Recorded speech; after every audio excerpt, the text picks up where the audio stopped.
Welcome to the Integrated Movement Condition.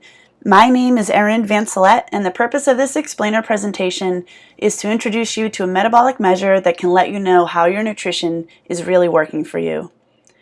This isn't about how fat we are as a society or why it's important to exercise. If you're watching this video, you probably already know these things. The purpose of this explainer video is to educate you as to why your current diet or nutrition plan may not be working for you. Maybe you're gaining weight or remaining the same despite making some big changes. There is a way to quantifiably measure how your body is either working with you or against you despite your best effort to be healthier. So let's simplify the quest for health. Nutrition is essentially energy in, and this includes food and beverages. Fitness is essentially energy out.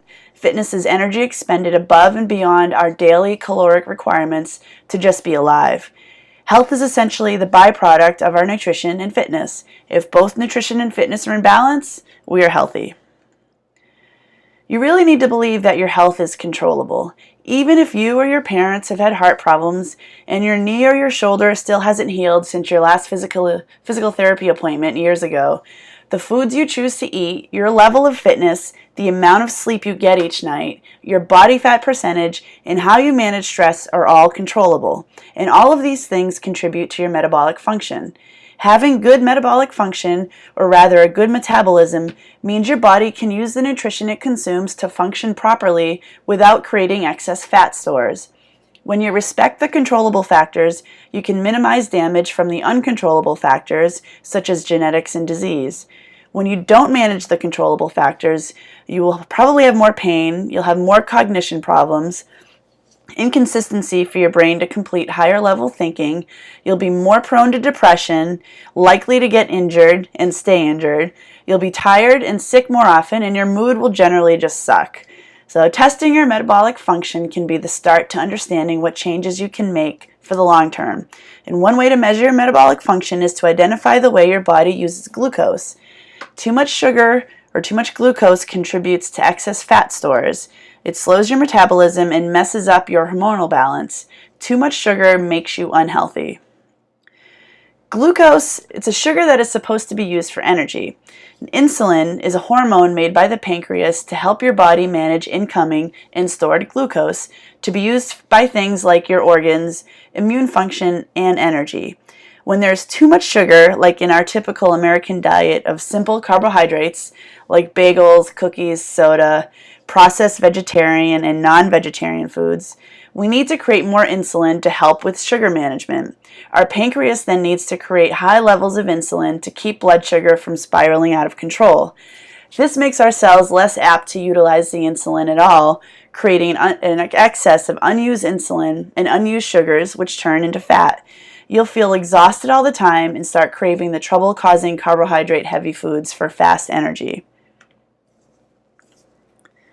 Insulin is the biomarker for sugar metabolism. This excerpt is from the National Institute of Diabetes and Digestive and Kidney Disease.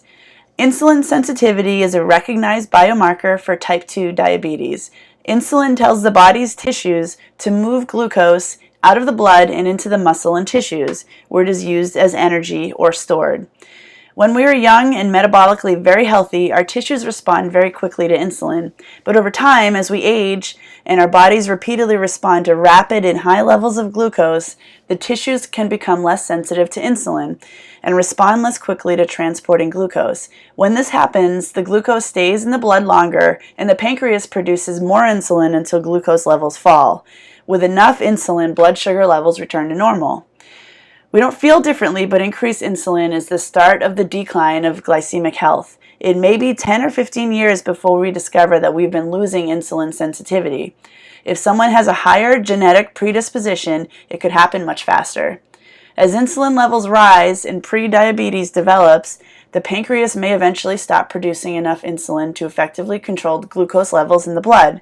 At that point in time, glucose levels stay higher for longer after eating. When blood levels start to stay higher after meals, it starts showing up in typical medical screening. And by then, it's a little bit too late. There are many reasons to test how your body uses blood sugar. This metabolic measure is not one that you get from a scale or how clothes fit. It's an actual internal measure of what's happening inside your body.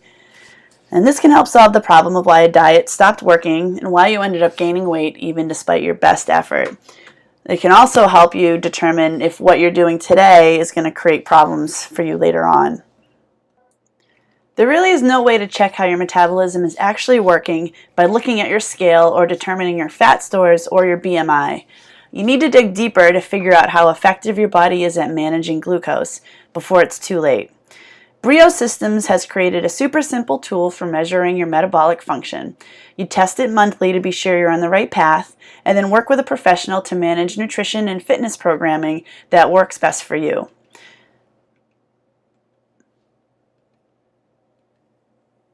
The Integrated Movement Condition looks at the whole you, body and brain, to help people like you live a happier, healthier, more productive life. We partner with really smart companies to create solutions that are holistic. Thank you for watching, and please contact us for more information on using the Brio Systems test at the email or phone number provided. Sign up for our newsletter at www.imcondition.com.